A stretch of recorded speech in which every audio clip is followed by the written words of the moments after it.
আমার স্বামী তার বাবা মাকে নিয়ে ঘুরতে যাওয়ার জন্য আমার প্ল্যাটিনাম কার্ডটা চুরি করেছিল। আমি যখন কার্ডটা বাতিল করে দিলাম, সে আমার ওপর চেঁচিয়ে উঠল, এক্ষুনি এটা আবার চালু কর, নইলে তোকে ডিভোর্স দিয়ে দিব। আমার ক্রেডিট কার্ডটা সচল না করলে কালকের মধ্যে তোমাকে ডিভোর্স দিয়ে দেব।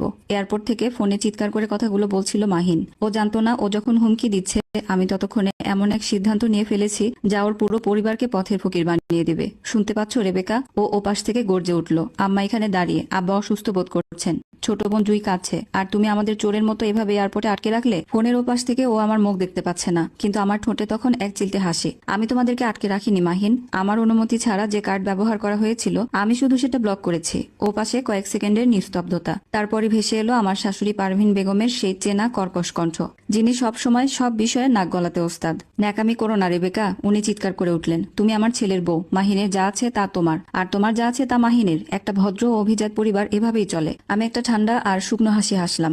আপনার মুখে ভদ্র ও অভিজাত পরিবারের কথা শুনলে বেশ মজাই লাগে আম্মা, মুখ সামলে কথা বলো। উনি ধমকে উঠলেন, আর এখনই ব্যাংকে ফোন করে এটা ঠিক করো, ঢাকা ফিরে যেন তোমাকে আর এই বাড়িতে না দেখি, ঘাড় ধরে বের করে দিব। আমাদের বাড়ি। উনি যখন এই কথাটা বলতেন আমার ভেতরে রক্ত টকবক করে ফুটতো। বিয়ের পর গত 3 বছর ধরে ওনার এই অপমান, বাঁকা কথা আর উপদেশের নামে হুকুম আমি সহ্য করেছি। ওনার মেয়ে জুই তো আরো এক কাঠি সরস, 30 বছর বয়স হয়ে গেছে, অথচ এখনো বিলাসী খুকুমনি সেজে থাকে, আর এই বাড়িতে আমাকে একটা জবর দখলকারীর মতো ট্রিট করে। আর মাহিন সবসময় ওদের এসব নোংরামের পক্ষে সাফাই গাইতো। ওরা তো এমনই, একটু দিল খোলা। তুমি এত গায়ে মাখছো কেন বাবু? ওর কাছে এটা গায়ে মাখার মতো কিছু ছিল না, অথচ ওরাই তিল তিল করে আমাকে শেষ করে দিচ্ছিল।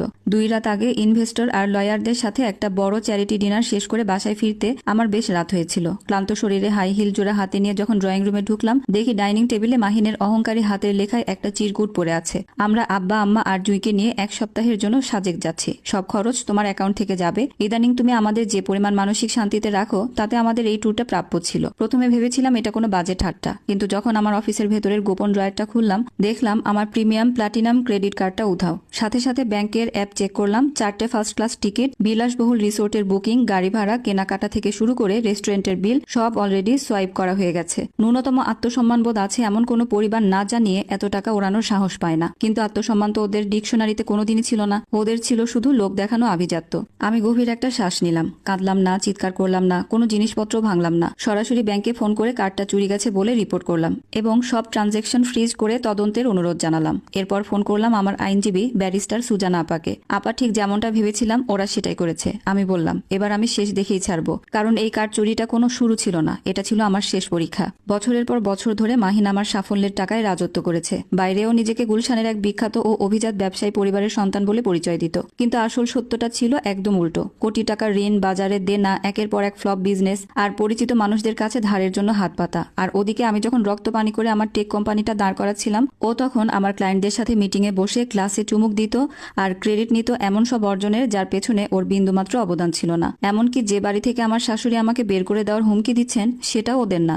আইনিভাবে এই ডুপ্লেক্স বাড়িটা আমার নানার করে যাওয়া একটা ট্রাস্টের সম্পত্তি, যার একমাত্র সুবিধাভোগী আমি নিজে। মাহিন কোনোদিন কোনো কাগজ মনোযোগ দিয়ে পড়ার প্রয়োজনই মনে করেনি, তাই ও এটা জানতো না। আর ও ভেবেছিল আমাকে বিয়ে করলেই সব সম্পত্তি এমনি এমনি ওর নামে হয়ে যাবে। ও ভুল ছিল। রেবেকা, আমি তোমাকে অর্ডার দিচ্ছি। ফোনে আবার মাহিনের চিৎকার শোনা গেল, কার্ডটা এখনই সচল করো, নয়তো আমার মুখ কোনোদিনও দেখবে না। চিন্তা করো না, আমি শান্ত গলায় জবাব দিলাম, খুব শীঘ্রই তোমার আর আমার মুখ দেখতে হবে না, অন্তত স্ত্রী হিসেবে তো নয়। পারভিন বেগম ওপাশ থেকে হাঁসফাঁস শুরু করলেন, তুমি কি আমাদের হুমকি দিচ্ছ?